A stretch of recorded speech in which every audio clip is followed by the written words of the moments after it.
Before we move on, please click on the subscribe button to get the latest video update. Hello everyone, आज हम बात करेंगे HDFC बढ़ते कदम scholarship के application process के बारे में।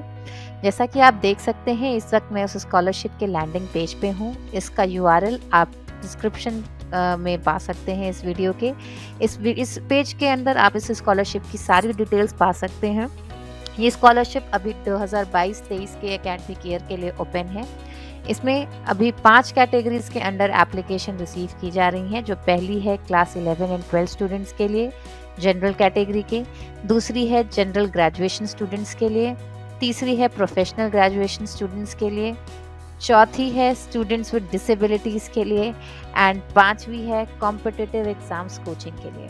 इन सारी ही कैटेगरीज की डिटेल्स आप इस पेज पे देख सकते हैं। गिव्स व्यू डिटेल बटन पे क्लिक करके आपको सारी इन्फॉर्मेशन दिख जाएगी। Eligibility, benefits, documents, application process and उसके बाद में अप्लाई नाउ बटन।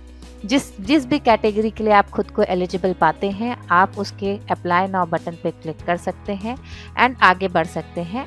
जैसे ही आप अप्लाई नाउ बटन पे क्लिक करते हैं, यहाँ पे लॉगिन का ऑप्शन आता है। तो जो ऑलरेडी रजिस्टर्ड यूजर्स हैं वो अपनी जीमेल आईडी, मोबाइल नंबर या फिर अन्य ईमेल आईडी से लॉगिन कर सकते हैं। और जिन्होंने ऑलरेडी रजिस्टर नहीं कर रखा है, वो ये रजिस्टर बटन पे क्लिक करके रजिस्टर करके देन आगे लॉगिन कर सकते हैं। क्योंकि हमने ऑलरेडी लॉगिन कर रखा है, हम डायरेक्टली लॉगिन करके अपने एप्लीकेशन इंस्ट्रक्शन पेज पे जाएंगे।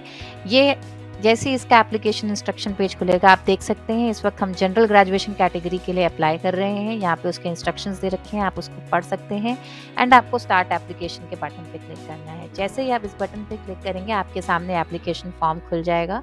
इसको भरने से पहले आपको 2 बातें ध्यान रखनी है कि सारी डिटेल्स जो आप इसमें फिल कर रहे हैं वो करेक्ट फिल करें। और कुछ फील्ड्स इसमें ऐसी हैं जिनको आप बाद में दोबारा चेंज, एडिट या डिलीट नहीं कर सकते हैं आफ्टर सेविंग। तो आपको बहुत ही केयरफुली इस फॉर्म को फिल करना है।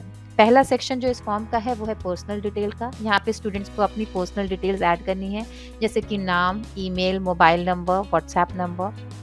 मोबाइल नंबर और व्हाट्सएप नंबर आपका सेम हो सकता है।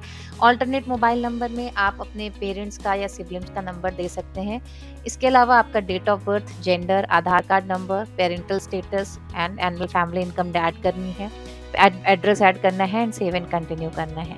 जब आप ये सेव एंड कंटिन्यू कर देते हैं तो आपका ये सेक्शन ऐसे कंप्लीटेड दिखाता है उसका स्टेटस।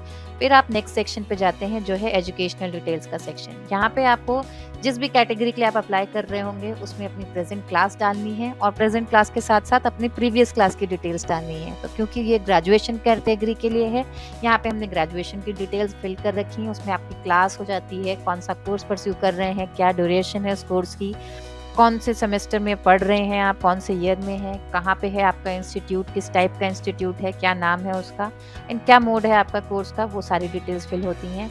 देन आपका क्लास 12 का ही डिटेल्स होती हैं, जहाँ पे आपको अपने प्रीवियस ईयर के मार्क्स वगैरह भी ऐड करने होते हैं। ये सेक्शन आपको सेव करना होता है। जैसे ही आप ये सेव कर लेते हैं, आपको फैमिली मेम्बर्स के सेक्शन पे जाने का होता है। यहाँ पे आपको अपने अर्निंग फैमिली मेम्बर्स की डिटेल भरनी होती है। 2 फैमिली मेम्बर्स की डिटेल भरनी है, जहाँ पे आपका फादर हो सकते हैं, मदर हो सकते हैं, आपके सिबलिंग हो सकते हैं। उनकी इन केस आपका एनी फैमिली मेम्बर जिसकी डिटेल आप भर रहे हैं वो अर्निंग नहीं है, तो उनकी इनकम में आप 0 ऐड कर सकते हैं एंड सेव कर सकते हैं। फिर नेक्स्ट सेक्शन जो आता है वो डॉक्यूमेंट्स का सेक्शन होता है। ये ध्यान रखिए, डॉक्यूमेंट्स का सेक्शन तभी खुलता है जब आप अपनी एजुकेशनल डिटेल्स अपडेट कर चुके होते हैं। यहाँ पे आपको सारे डॉक्यूमेंट्स दिख रहे हैं। आप अपने सिस्टम पे ब्राउज करके ये डॉक्यूमेंट्स अपलोड कर सकते हैं। आपको ये ध्यान रखना है कि डॉक्यूमेंट PDF या JPEG फॉर्मेट के होने चाहिए और उनका फाइल साइज 1 MB से कम होना चाहिए। फिर इसके बाद में जब आप ये सेक्शन सेव करते हैं तो आपका रेफरेंसेस का सेक्शन आता है, जहाँ पे आपको अपने मिनिमम 2 रेफरेंसेस देने होते हैं। वो आपके नेबर हो सकते हैं, डॉक्टर हो सकते हैं, टीचर हो सकते हैं, प्रिंसिपल हो सकते हैं। 2 रेफरेंसेस की डिटेल्स आपको यहाँ पे ऐड करनी है, आगे प्रोसीड करना है। नेक्स्ट जो आपका सेक्शन आता है वो है बैंक डिटेल का। यहाँ पे आपको अपने बैंक अकाउंट की डिटेल डालनी है।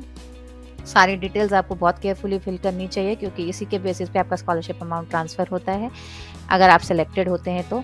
नेक्स्ट सेक्शन आता है मोर अबाउट योरसेल्फ का, जहां आपसे रिलेटेड आपसे कुछ क्वेश्चंस पूछे जाते हैं। इनका आंसर आपको देना होता है और जैसे ही आप आंसर दे लेते हैं, इनको सेव करते हैं। यहाँ पे आपको टर्म्स एंड कंडीशंस वाले बटन पे टिक करना होता है। इस बटन से आप रीड कर सकते हैं terms and conditions and preview पे क्लिक करना होता है। जैसे ही आप प्रीव्यू पे क्लिक करेंगे आपको एप्लीकेशन फॉर्म का प्रीव्यू दिखेगा। आपको सारी इन्फॉर्मेशन एक बार गो थ्रू कर लीजिए कि सारी डिटेल्स सही हैं कि नहीं, और अगर सही है तब आप उस फॉर्म को फाइनली सबमिट कर सकते हैं एंड इसी के साथ आपका एप्लीकेशन सबमिट हो जाएगा।